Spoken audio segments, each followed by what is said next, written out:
Olá pessoal, sejam bem-vindos ao canal Café Cidade. Hoje para mais um vídeo sobre teoria urbana. Vou continuar falando sobre fenômenos urbanos e especificamente nesse vídeo eu quero falar sobre o fenômeno da conurbação, que é importante também para entendermos as cidades. Então vamos ao vídeo.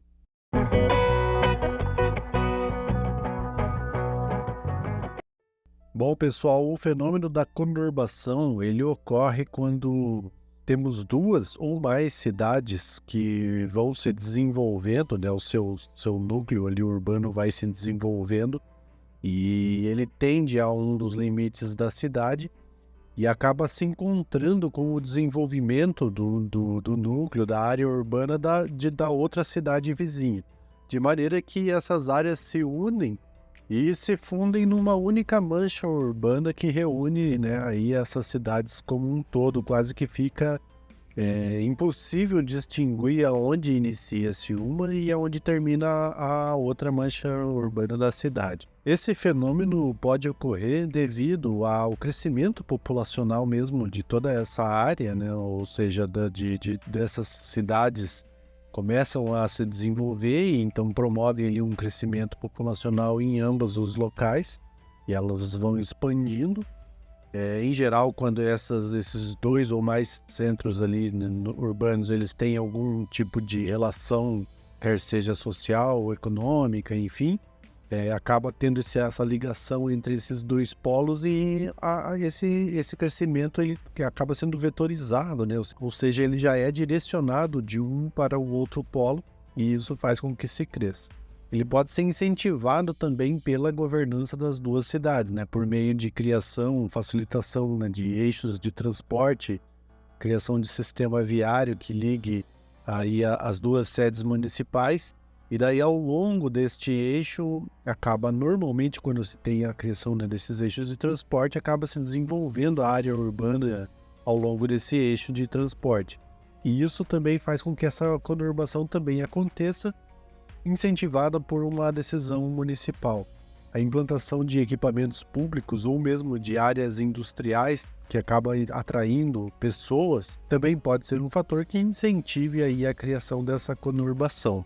Este fenômeno então pode criar aí grandes áreas, grandes aglomerados urbanos que trazem muitos benefícios porque acaba disponibilizando à sociedade várias oportunidades, né, de trabalho, oportunidades de relações comerciais, de opções educacionais, culturais, até mesmo a utilização de sistemas, né, de redes de infraestrutura que se diluem aí, né, ao longo de várias cidades. Elas acabam tendo mais força quando requerem aí recursos, né? Vamos falar agora de um recorte mais nacional, mais brasileiro, né? Então, quando querem recursos para certa região, para a infraestrutura urbana, conforme o aglomerado urbano é mais forte, eles têm mais força para requerer esses recursos do Estado ou mesmo da União, né? Então, traz essa série de benefícios para essas regiões, né? No caso, as grandes regiões metropolitanas do país, elas têm aí uma característica de ter essa conurbação. Alguns prejuízos, colocando aí entre aspas, é que acaba um pouco perdendo-se essa questão da identidade, né? De pertencimento a uma cidade. Como é uma mancha urbana que se espalha, às vezes, ao longo de várias cidades, normalmente a cidade polo fica com essa força de identidade muito mais forte. Às vezes a pessoa mora numa cidade e acaba se identificando como um cidadão daquela cidade que tem a maior força nesses aglomerados urbanos. É importante a gente notar, e eu fazer uma citação aqui para que não haja uma confusão, desse fenômeno da conurbação com o fenômeno de periferização, que foi o que eu falei no vídeo anterior. Para quem não assistiu, eu recomendo que depois desse vídeo assista o vídeo da periferização, que o fenômeno da periferização é quando cresce uma área, né, na cidade, na borda da cidade, desconectada do centro. Então é importante a gente não confundir quando ocorre um fenômeno, quando uma única cidade cresce e acaba ocupando ali os seus limites e faz um transbordo, né, criando ali quase que uma ocupação virtual de uma outra cidade, né? Nesse caso, não chega a ser uma conurbação, porque não é um encontro de dois núcleos urbanos que vêm e se conectam, né? Nesse caso, é quase que uma periferização, mas uma periferização mais virtual, onde a cidade, uma cidade principal, por exemplo, transborda sobre outra, mas não encontra a malha urbana oriunda do crescimento da outra cidade, para encontrar-se com a cidade inicial aqui. Então, às vezes, ocorre dessa cidade de uma maior importância transbordar sobre outra, no sentido, né, de que o crescimento foi em direção à outra. Então, essa outra cidade, ela observa ali um crescimento geográfico na sua borda, né? Ou seja, a cidade B, digamos assim, ela começa a observar um fenômeno de periferização nas suas franjas, ali no seu limítrofe, mas esse fenômeno, ele é oriundo do crescimento da cidade principal. E isso é uma das situações muito complicadas de se administrar, né, da municipalidade gerenciar. Porque, em geral, toda essa borda que cresceu, esse fenômeno de periferização que cresceu, né, nessa cidade B, é fruto do desenvolvimento da cidade A, por exemplo. Toda a ligação dessas pessoas que estão ali, né, geograficamente na cidade B é com a cidade A, porém elas estão nessa área da cidade B. O que ocorre é que a cidade A não tem ali, né, o poder de gerenciar, de criar infraestrutura, de atender essa população que, em geral, trabalha, estuda, faz todas as suas atividades na cidade A, mas reside na cidade B. Então, digamos assim, que elas produzem a riqueza na cidade A e não desfrutam da infraestrutura da cidade A. Então, elas acabam ali sendo prejudicadas, né? Fica ali num limbo quase que judicial, geográfico ali, né? Porque a cidade A não tem essa jurisdição de administrar sobre essa região, mas, no entanto, é quase que um pedaço dela que cresceu para cima da outra cidade, né? E, em geral, quando isso acontece, essa cidade B, ela é uma cidade um pouco mais fraca, ela não tem tantas condições assim nela mesma, né?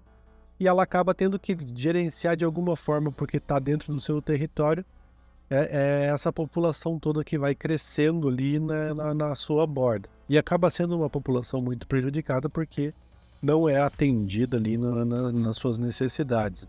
Então isso não é um fenômeno de conurbação, porque isso às vezes até acontece dessa periferização na cidade B crescer tanto, que ela fica de uma forma que você, olhando para duas cidades, você acha que é uma conurbação, né? Que duas cidades vieram e se encontrar, mas não é só um transbordo de uma cidade sobre a outra. E às vezes sim, essa cidade cresce tanto que essa área urbana do limítrofe vai expandindo até que encontra o núcleo sede da outra cidade lá, e chega em determinado momento que essa mancha toda se une, né, aí num grande aglomerado urbano, mas daí não foi, no caso, o fruto de uma conurbação, né, que seria os dois núcleos crescendo, né? Foi o fruto de uma periferização que se estendeu até a sede da outra cidade. Bom, exemplos deste fenômeno. No Brasil, as grandes regiões metropolitanas são exemplos deste fenômeno, porque várias dessas cidades cresceram e se encontraram ali como mancha urbana. Uma das mais características é a região metropolitana de São Paulo. Toda a região do ABC ali, de Santo André, São Bernardo do Campo, São Caetano do Sul, teve um crescimento industrial forte, e por esse motivo o seu núcleo ali urbano foi crescendo, expandindo, e acabou encontrando com o próprio núcleo urbano de São Paulo. Então toda essa região foi se transformando num maciço só, e cresceu em direção a Campinas, né, pegando Jundiaí, pegando, né, algumas outras cidades. Mas nessa região de ABC, São Paulo ali, é um grande exemplo de conurbação que ocorreu aqui no Brasil, né, no caso. A região metropolitana do Rio de Janeiro também é um exemplo de conurbação.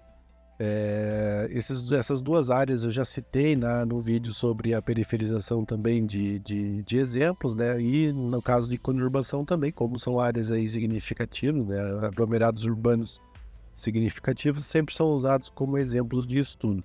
mas a própria região de Porto Alegre, a de Curitiba.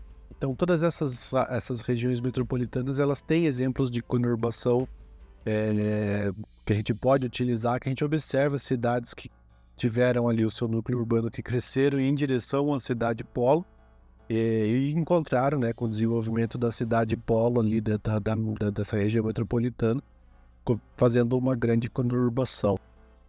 No exterior nós temos um exemplo icônico, que é o chamado ali o aglomerado urbano de Boswash, né, nos Estados Unidos, que é um aglomerado de cidades que se estende de Boston, em Massachusetts, até Washington, D.C., a capital, né? Então inclui cidades como Filadélfia, Nova York, Boston, Baltimore. Então todas essas cidades na costa leste americana ali, existem cidades que têm esse exemplo de conurbação, né? Que os seus núcleos foram se desenvolvendo e se encontrando com outros núcleos urbanos, formando uma grande área urbana ali que está conurbada. E temos também a maior área de região metropolitana do mundo, que é no Japão, né? Que é composta ali do início da cidade de Tóquio até Yokohama. E nesse percurso aí inclui várias outras cidades que se conurbaram todas, formando ali essa imensa região conurbada, a maior do mundo até então. Esse fenômeno de conurbação é um fenômeno que veremos aí cada vez mais, com essa tendência do mundo se urbanizar, né, cada vez mais, devido ao desenvolvimento e o que as cidades proporcionam. Então, outras áreas aqui mesmo no Brasil é possível que a gente observe que se crie, né, essas conurbações de áreas metropolitanas, vai criando aí uma rede de cidades que se intensifiquem e aglutinem pessoas, serviços e indústrias, né, principalmente com o sonho aí da industrialização plena do Brasil. Então é isso, pessoal. Vou ficando por aqui nesse vídeo. Espero que tenha colaborado com vocês aí em algum ponto, né? Esse breve comentário sobre esse fenômeno da conurbação. É mais um dos fenômenos da geografia urbana que a gente vai falar aqui no canal. Se você ainda não é inscrito no canal, considere se inscrever. Deixe o seu like nesse vídeo se você gostou. Obrigado por assistirem até aqui e até a próxima.